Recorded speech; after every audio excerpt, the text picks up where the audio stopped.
Hello बच्चों. So let's read this question. It says, draw the structure of the following metal carbonyls.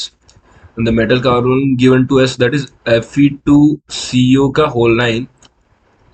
So this is the formula given to us. So first of all, यहाँ पे हमारे पास जो fundamental की concept use होगा इस question के अंदर, उसके बारे में डिस्कशन करते हैं. सो की concept of this question will be, देखना यहाँ पे अपने को इसका मेटल कार्बोनिल का स्ट्रक्चर बनाना है. तो स्ट्रक्चर बनाने के लिए देखो, एक यहाँ पे इंपॉर्टेंट चीज होती है कि जो दो यहाँ पे जो मेटल हैं उनके बीच में आपस में मेटल मेटल बॉन्ड है कि नहीं है. सो यहाँ पे एक हमें, आई डोंट नो आप लोगों को ये चीज़ पता होगा कि नहीं होता होगा, लेकिन यहाँ पे आपने कॉन्सेप्ट में पढ़ा होगा जो चैप्टर में कोऑर्डिनेशन के अंदर ही आता है कि number of metal metal bond calculation, metal metal bond निकालना. ठीक है. सो मेटल मेटल बॉन्ड निकालने के लिए आपको एक फॉर्मूला बताता हूँ मैं कि यहाँ पे number of metal metal bond जो होता है उसका फॉर्मूला है अपने पास. इधर लिखते हैं कि number of metal metal bond is equal to 18 into में n minus total valence electron count, TVE. TEV बोले तो total valence electron count divided by 2. ये होता है number of metal metal bond निकालने का फॉर्मूला. अब देखो ये जो कॉम्प्लेक्स हमें गिवन है ये वाला, इसमें हम लोग निकालते हैं. देखो तो यहाँ पे n का वैल्यू होता है नंबर ऑफ मेटल. n होता है यहाँ पे, n is equal to number of metal. Alright, n होता है नंबर ऑफ मेटल. अब देखना, प्रोसीड करते हैं. हमारे पास नंबर ऑफ मेटल तो दिख रहा है यहाँ पे साफ 2 है. सो n का वैल्यू से यहाँ से कितना आ जाएगा, 2 आ जाएगा. यहाँ पे 18, n की जगह 2 रख देंगे.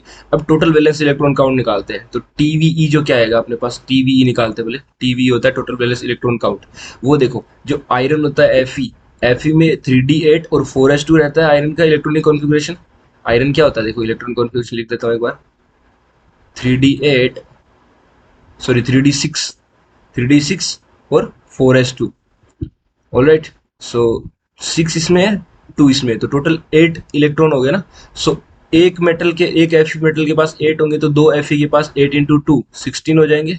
प्लस CO का कंट्रीब्यूशन 2 रहता है पर CO, तो 2 इंटू 9 CO है तो 18 ये हो जाएगा. तो ये देखो 18 और 16 ये हो जाएगा हमारे पास 36. सो TVE की वैल्यू आ गई 36.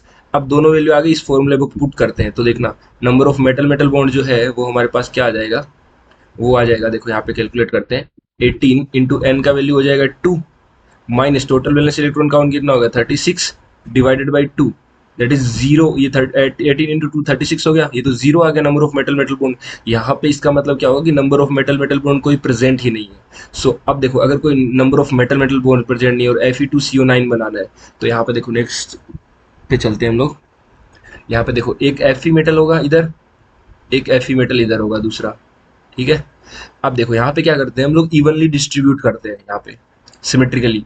तो सपोज इसको मैंने 3 CO दे दिए. CO मतलब कार्बोनिल जो है, तो इसको 1 CO, 2 CO और 3 CO दे दिए. ठीक है.